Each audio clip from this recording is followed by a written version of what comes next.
ನಮಸ್ಕಾರ ಸ್ನೇಹಿತರೆ, KCET ವಿದ್ಯಾರ್ಥಿಗಳಿಗೆ ತುಂಬ ಮುಖ್ಯವಾದ ವಿಷಯ ಬಗ್ಗೆ ಇಂದು ಮಾತಾಡೋಣ.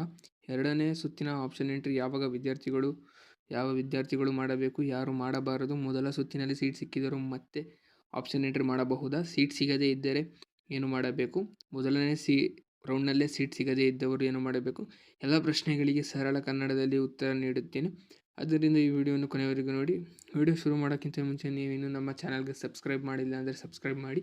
ಯಾಕಂದರೆ ನೀವು ಮಾಡೋ ಚಿಕ್ಕ ಸಹಾಯ ಒಂದು ಸಬ್ಸ್ಕ್ರೈಬ್ ಮತ್ತು ಈ ವಿಡಿಯೋಗೆ ಲೈಕ್ ಮಾಡೋದ್ರಿಂದ ಇದೇ ಥರ ಕಂಟೆಂಟನ್ನು ನಾವು ಜಾಸ್ತಿ ಅಪ್ಲೋಡ್ ಮಾಡ್ತೀವಿ. ಮೊದಲಿಗೆ ಒಂದು ವಿಷಯ ನೆನಪಿಟ್ಟುಕೊಳ್ಳಿ, ಎರಡನೇ ಸುತ್ತು ಅಂದರೆ ಮತ್ತೆ ಹೊಸ ಅವಕಾಶ. ಮೊದಲ ಸುತ್ತಿನಲ್ಲಿ ನಿಮಗೆ ಇಷ್ಟವಾದ ಕಾಲೇಜು ಅಥವಾ ಬ್ರಾಂಚ್ ಸಿಗದೇ ಇದ್ದರೆ ಎರಡನೇ ಸುತ್ತಿನಲ್ಲಿ ಒಳ್ಳೆಯ ಅವಕಾಶ ಸಿಗಬಹುದು. ಈಗ ಮೊದಲನೇ ಪ್ರಶ್ನೆ, ಮೊದಲ ಸುತ್ತಿನಲ್ಲಿ ಸೀಟ್ ಸಿಗದ ವಿದ್ಯಾರ್ಥಿಗಳು ಏನು ಮಾಡಬೇಕು? ನಿಮಗೆ ಮೊದಲ ಸುತ್ತಿನಲ್ಲಿ ಯಾವುದೇ ಸೀಟ್ ಸಿಗದೇ ಇದ್ದರೆ ಭಯಪಡುವ ಅಗತ್ಯವಿಲ್ಲ. ನೀವು ಎರಡನೇ ಸುತ್ತಿನಲ್ಲಿ ಆಪ್ಷನ್ ಎಂಟ್ರಿ ಮಾಡಿ ಕಾಯಬಹುದು. ಖಾಲಿ ಉಳಿದಿರುವ ಸೀಟುಗಳಿಗೆ ಕೆಲವೊಮ್ಮೆ ಮೊದಲ ಸುತ್ತಿನಲ್ಲಿ ಸಿಗದ ಕಾಲೇಜು ಮತ್ತು ಬ್ರಾಂಚ್ ಎರಡನೇ ಸುತ್ತಿನಲ್ಲಿ ಸಿಗಬಹುದು. ಮೊದಲನೇ ಸುತ್ತಿನಲ್ಲಿ ಸೀಟ್ ಸಿಕ್ಕಿದ್ದೆ ಆದರೆ ಎರಡನೇ ಸುತ್ತಿಗೆ ಹೋಗಬಹುದಾ? ಹೌದು, ಕೆಲವು ವಿದ್ಯಾರ್ಥಿಗಳಿಗೆ ಹೋಗುವ ಅವಕಾಶ ಇರುತ್ತದೆ, ಆದರೆ ಇದು ನೀವು ಮೊದಲ ಸುತ್ತಿನಲ್ಲಿ ಮಾಡಿರುವ ಚಾಯ್ಸ್ ಮೇಲೆ ಅವಲಂಬಿತವಾಗಿರುತ್ತದೆ.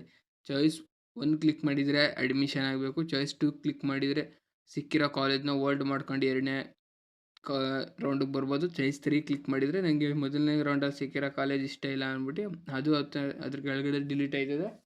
ಅದ್ರ ಮೇಲ್ಗಡೆ ಇರೋ ಕಾಲೇಜ್ಗಳಿಗೆ ಮತ್ತೆ ಸೆಕೆಂಡ್ ರೌಂಡ್ ನಡೆಯುತ್ತೆ. ಎರಡನೇ ಸುತ್ತಿನ ಆಪ್ಷನ್ ಎಂಟ್ರಿಯಲ್ಲಿ ಏನು ಮಾಡಬೇಕು? ಬಹಳ ಜನ ಇಲ್ಲಿ ತಪ್ಪು ಮಾಡುತ್ತಾರೆ.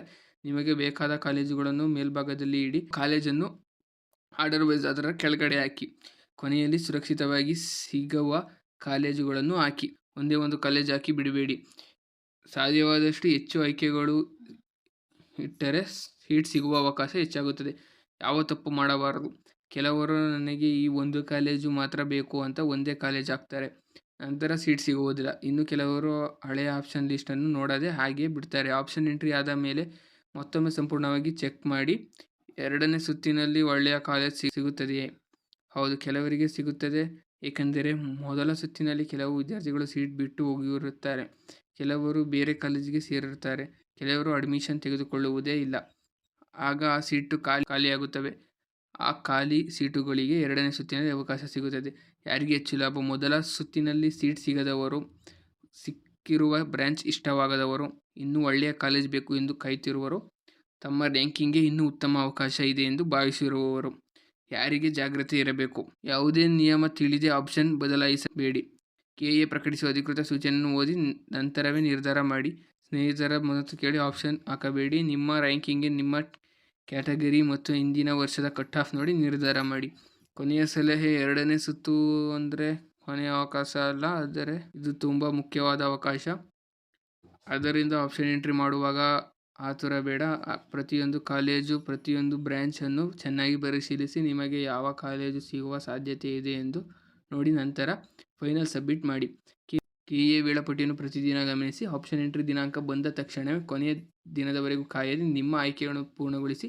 ವಿಡಿಯೋ ನಿಮಗೆ ಅನಿಸಿದರೆ ನಿಮ್ಮ ಸ್ನೇಹಿತರಿಗೆ ಕೂಡ ಶೇರ್ ಮಾಡಿ. ಯಾವುದೇ ಪ್ರಶ್ನೆ ಇದ್ದರೆ ಕಮೆಂಟ್ನಲ್ಲಿ ಕೇಳಿ. ಮುಂದಿನ KCET ಅಪ್ಡೇಟ್ ಜೊತೆ ಮತ್ತೆ ಭೇಟಿಯಾಗೋಣ. ಧನ್ಯವಾದಗಳು.